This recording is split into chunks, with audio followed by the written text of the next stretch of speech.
సర్వేలే ప్రామాణికం. సర్వే ఫలితాలు తేడా వస్తే ఎంతటి వారినైనా పక్కన పెట్టేస్తానంటున్న చంద్రబాబు అందుకు తగ్గట్లే అభ్యర్థుల్ని ప్రకటిస్తున్నారు.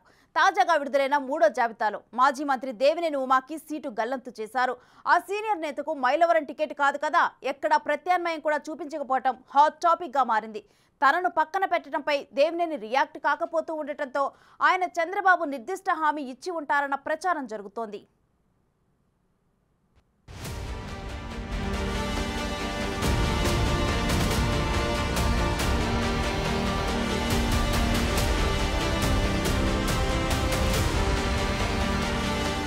ఏపీ అసెంబ్లీ ఎన్నికల్లో వైసీపీ అభ్యర్థులందరినీ ప్రకటించింది. వారంతా ప్రచారం మొదలుపెట్టడంతో టీడీపీ సైతం క్యాండిడేట్ల ఎంపికని వేగవంతం చేసింది. ఆ క్రమంలో తాజాగా టీడీపీ అభ్యర్థుల 3వ జాబితా విడుదలైంది. 11 శాసనసభ స్థానాలతో పాటు 13 ఎంపీ అభ్యర్థుల్ని ఆ పార్టీ ప్రకటించింది. జనసేన, బీజేపీలతో పొత్తులో భాగంగా టీడీపీ 144 అసెంబ్లీ, 17 పార్లమెంటు స్థానాల్లో పోటీ చేయనుంది. ఇదివరకే 128 శాసనసభ స్థానాలకు అభ్యర్థుల్ని ప్రకటించగా తాజాగా మరో 11 మందిని వెల్లడించింది. ఇంకా 5 అసెంబ్లీ, 4 ఎంపీ స్థానాలకు క్యాండిడేట్లను ప్రకటించాల్సి ఉంది.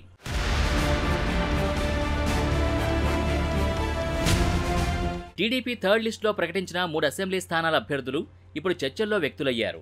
ఉమ్మడి కృష్ణా జిల్లాలో పెనమలూరు అభ్యర్థిగా మాజీ ఎమ్మెల్యే బోడే ప్రసాద్ పేరు ఖరారు చేసిన టీడీపీ మైలవరం టికెట్ వైసీపీ నుంచి వచ్చిన ఎమ్మెల్యే వసంతకృష్ణ ప్రసాద్కి కేటాయించింది. ఇక సర్వేపల్లి టికెట్ని మాజీ మంత్రి సోమిరెడ్డి చంద్రమోహన్ రెడ్డి ఎట్టకేలకు దక్కించుకోగలిగారు.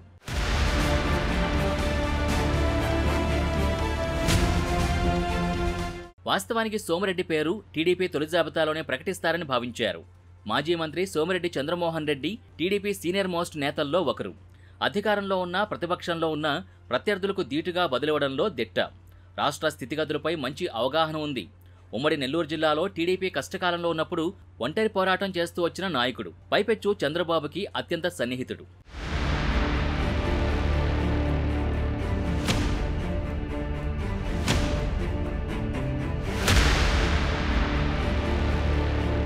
అలాంటి సోమిరెడ్డికి టీడీపీ 2 విడతలుగా ప్రకటించిన జాబితాలో సర్వేపల్లి టికెట్ దక్కకపోవడం అందరినీ ఆశ్చర్యపరిచింది.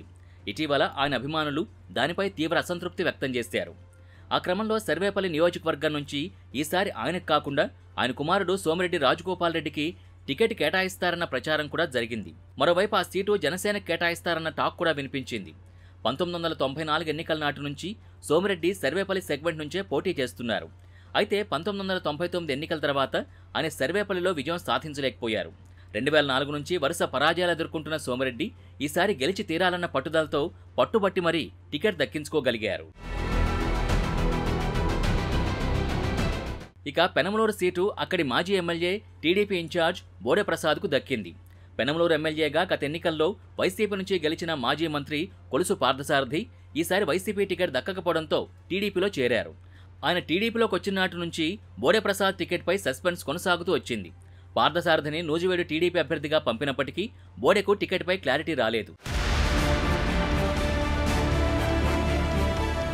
ఒకవైపు పెనమలూరులో తిరిగి బోడే ప్రసాద్కు టికెట్ ఇవ్వాలని టీడీపీ శ్రేణులు రోడ్డెక్కుతుంటే టికెట్ రేసులో పలువురు పేర్లు ఫోకస్ అయ్యాయి. పార్థసారథితో పాటు టీడీపీలోకి వచ్చిన కమ్మ కార్పొరేషన్ చైర్మన్ తుమ్మల చంద్రశేఖర్, తెనాలికి చెందిన మాజీ మంత్రి ఆలపాటి రాజా, మరోవైపు మాజీ మంత్రులు దేవినేని ఉమ, బేగ్ ఇలా రకరకాల పేర్లు టీడీపీ ఐవీఆర్ఎస్ సర్వేలో వినిపించాయి. ఆ క్రమంలో విసిగిపోయిన బోడే ప్రసాద్ తాను చంద్రబాబు ఫోటో పెట్టుకుని ఇండిపెండెంట్గా అయినా పోటీ చేస్తానని ప్రకటించి పార్టీకి షాక్ ఇచ్చారు.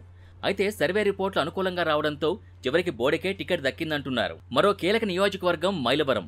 మాజీ మంత్రి టీడీపీ సీనియర్ నేత దేవినేని ఉమామహేశ్వరరావు టీడీపీ ఇన్ఛార్జిగా ఉన్న నియోజకవర్గం. 2014లో అక్కడి నుంచి గెలిచిన ఉమ టీడీపీ ప్రభుత్వంలో కీలకమైన జలవనరుల శాఖ మంత్రిగా పనిచేశారు. ఆ తర్వాత జరిగిన ఎన్నికల్లో వైసీపీ అభ్యర్థిగా పోటీ చేసిన వసంతకృష్ణ ప్రసాద్ చేతిలో ఓడిపోయారు. ఆయన ఓటమి తర్వాత స్థానిక సీనియర్ నేత బొమ్మసాని సుబ్బారావు కూడా టీడీపీ టికెట్ రేసులోకి వచ్చారు. ఇక ఎన్నికల సీజన్లో వసంతకృష్ణ ప్రసాద్ వైసీపీని వీడి తెలుగుదేశంలోకి రావడంతో టికెట్ ఎపిసోడ్ పెద్ద రచ్చకే దారితీసింది. అయితే ముందు నుంచి వసంత టికెట్పై ధీమాతోనే కనిపించారు.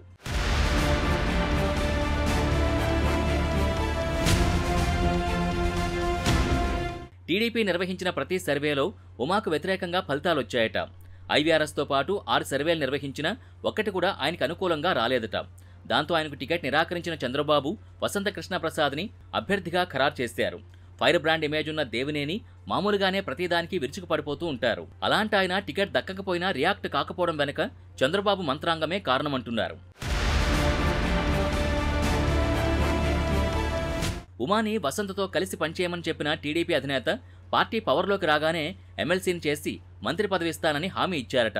అందుకే తాను చంద్రబాబు కుటుంబ సభ్యునని చెప్పుకుంటున్నారు దేవినేని. మొత్తం మీద ఈ ఎన్నికలు చావోరేవో అన్నట్టు తయారవడంతో చంద్రబాబు అన్ని జాగ్రత్తలు తీసుకుంటూ అభ్యర్థుల్ని ఎంపిక చేస్తున్నారు.